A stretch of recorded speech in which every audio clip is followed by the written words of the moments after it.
இன்னைக்கு ரொம்பவே simple and டேஸ்டியான கேப்சிகம் ரைஸ் தான் கொடுக்க போகிறோம். லஞ்ச் பாக்ஸ்க்கும் ஆஃபீஸ்க்கும் சூப்பராக இருக்கும். கண்டிப்பாக ட்ரை பண்ணுங்கள். அதுக்கு கேப்சிகம் பன்னீரை இந்த மாதிரி க்யூபாக கட் பண்ணி வச்சுருக்கேன். கூடவே ஒரு தக்காளி, ஒரு வெங்காயம், ஒரு ஸ்பூன் இஞ்சி பூண்டு விழுது எடுத்து வச்சுருக்கேன். இப்போ கடாயில் எண்ணெய் விட்டுக்கோங்க. கடுகு, கருவேப்பிலை, ஒரு வெங்காயத்தை சேர்த்து இந்த மாதிரி கண்ணாடி பதம் வந்ததுக்கப்புறமா ஒரு ஸ்பூன் அளவு இஞ்சி பூண்டு பேஸ்ட் எண்ணெயிலே நல்லா வதக்குங்க. அப்போ தான் ரா ஸ்மெல் போகும். இப்போ ஒரு தக்காளியும் கூட சேர்த்து தக்காளி லைட்டாக மேஷி ஆகிற வரைக்கும் நல்லா மிக்ஸ் பண்ணி விடுங்க. இப்போ மேஷி ஆகிடுச்சு. இப்போ கட் பண்ணி வச்சுருக்க பன்னீரையும் கேப்சிகமையும் எடுத்திருக்கேன். நான் ஈக்குவல் அமௌண்ட் எடுத்திருக்கேன். ரெண்டுமே நீங்கள் உங்களுக்கு எப்படி விருப்பமோ அந்த மாதிரி சேர்த்துக்கோங்க.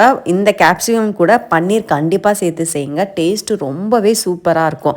இது ரெண்டுமே சேர்த்து நல்லா கலந்து விடுங்க. ரொம்ப வதக்கணும்னு அவசியம் இல்லை. அதோட கிரன்ச்சினஸ்லாம் போயிடும். இப்போ மசாலா சேர்த்துக்கலாம். ஒரு ஸ்பூன் அளவு காஷ்மீரி மிளகாய் தூள், ஒரு 1.5 ஸ்பூன் அளவு மல்லித்தூள், ஒரு ஸ்பூன் அளவு கரம் மசாலா, கூடவே இதுக்கு தேவையான அளவு உப்பு இப்போ நான் சேர்த்துக்கிறேன். லோ ஃப்ளேமில் வச்சுட்டு இதை நல்லா ஒன்று சேர்ந்து வர போல் மிக்ஸ் பண்ணிக்கோங்க. இந்த மிளகாய் தூளோட ரா ஸ்மெல் போகிற வரைக்கும் நல்லா கலந்து விடுங்க. இந்த ஓரத்தில் இந்த மாதிரி எண்ணெய் பிரிஞ்சு வரும். இப்போ நம்ம வடித்து ஆற வச்ச சாதத்தை சேர்த்துக்கலாம். நான் 2 கப் போல் சாதம் ஆட் பண்ணிக்கிறேன்.